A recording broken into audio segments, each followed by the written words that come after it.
Hello from Las Vegas, Nevada. My name is Ben of His and Hers Vlogs, and welcome to 20 must-visit overlanding destinations of 2020. I also have to do a plug for our website, hisandhershub.com, a central location for increased engagement with us. Ask us questions, check out our courses, watch the videos on our amazing player, find merchandise. It's all over there on the hub.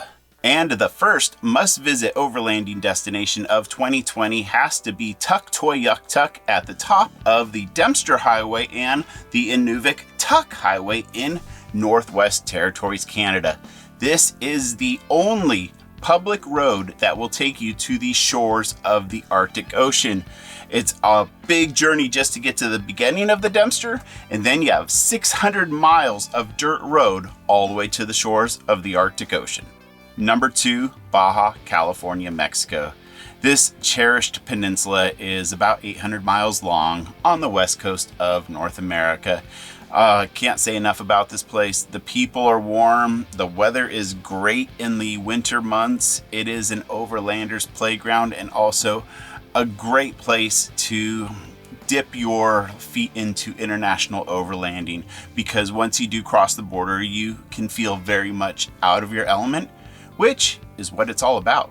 Number 3, the Eastern Sierra region of Highway 395 in California. More specifically, the stretch between Lone Pine and Bridgeport. A lot of this is high desert with a majestic mountain range off to the west, but it's full of free camping opportunities, fishing, hot springs, dirt roads to explore, a must-visit destination. Number 4, the Colorado River. I know that's vague, but if you've not had a chance to visit some stretch of the Colorado River, you are missing out. There's massive lakes, dams, dirt roads, all kinds of recreation opportunities, and given the fact that it's so long, there are plenty of places that are within your reach if you're out west. Number 5 is for the science fiction crowd and adventurers alike, but it's called the Terrestrial Highway. Located a few hours north of Las Vegas, Nevada, it's the home to the controversial military installation called Area 51. There's also an iconic cafe out there that you might recognize from movies. The Black Mailbox, a really unique geocaching location. The sky is pitch black. You hear sonic booms from the military base. It is a very fun and unique destination, and the whole family can enjoy it. Number 6, Goblin Valley and the San Rafael Swell in southern Utah. We visited this one in our motorhome and took our ATV out exploring on the dirt roads, and it was very impressive. The rock formations are beautiful. The slot canyons are amazing. The dirt roads, there's a lot of exploration, and we are definitely going to be going back. That's why it made our list. Number 7 is right around the corner, Moab, Utah, an iconic destination for rock crawling, but it's also the jumping off point for a lot of dirt road adventures, some of which are in national parks and some are on regular old public land. The town is charming and has a lot of amenities. I would ideally recommend visiting this in the spring or the fall to early winter, because the climate can be a bit extreme. Number 8, we're heading north and east over to the Canadian Maritimes. An absolutely beautiful landscape, the red earth, the rock formations, the unique camping opportunities against lighthouses. This is what it's all about and why it made our list. Number 9, the Adirondacks of Upstate New York.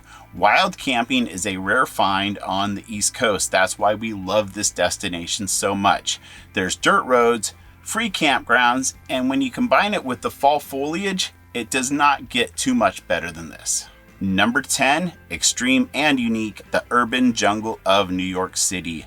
Yes, you can drive your vehicle into Times Square, find a legal parking spot, and have a night on the town. If your vehicle is small and stealthy enough, you can even stay the night, but make sure you get out by morning because they will come knocking. Number 11 and 12 are related. Overland Expo East in the fall, Overland Expo West in the springtime.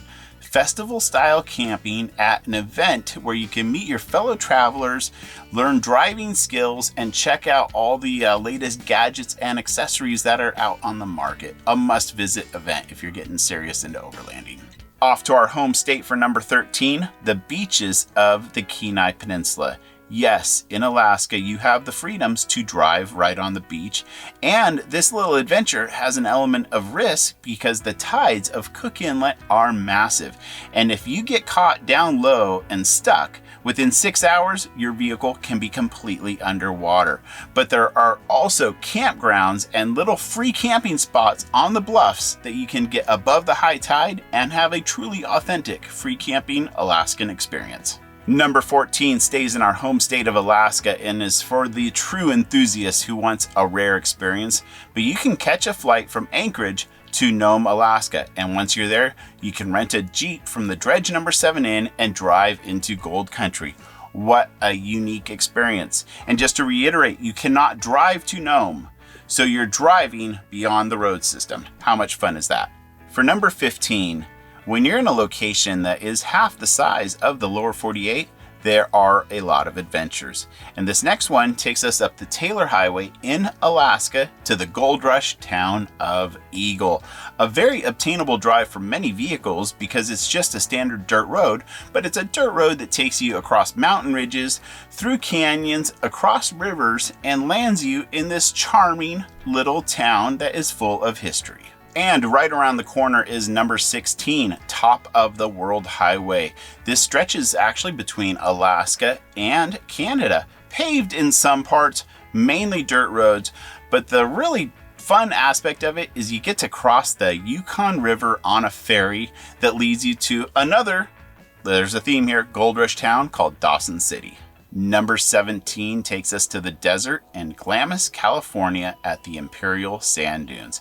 This off-highway vehicle recreation area is a giant sand playground. It can be rowdy and busy on weekends, but it also offers really cool people watching at the sand drags and the hill.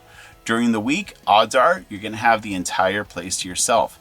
But the fun happens when you air down your tires and go for a drive on the sand. Staying in the deserts for number 18, Ocotillo Wells State Vehicle Recreation Area in California. A very family-friendly overlanding off-road destination. Yes, there are off-highway vehicles there, but you can drive your anything there. It's just a lot of dirt roads, and being street legal actually has its benefits because you can venture into the Anza Borrego State Park for some amazing drives. I said family friendly because there are educational opportunities, interpretive signs, walks with rangers. Definitely for the family, a must-visit destination.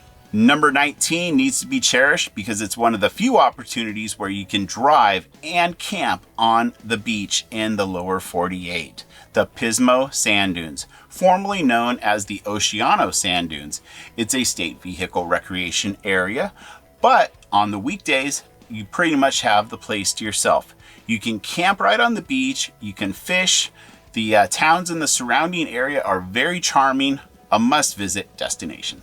Last but not least, number 20, Hot Well Dunes. Located off of Interstate 10 near the border of New Mexico and Arizona, this is a cherished gem if you're driving across those long, desolated stretches because it's an off-highway vehicle recreation area with hot springs. What's not to love?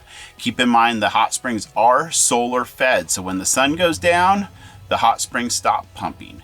Well, thanks for watching. I hope you enjoyed our 20 must-visit overlanding destinations for 2020. All the footage that you've seen here is ours and it's on our channel. If you have any questions, please do not hesitate to ask and hit that subscribe button. Thanks for watching. We'll see you on the road.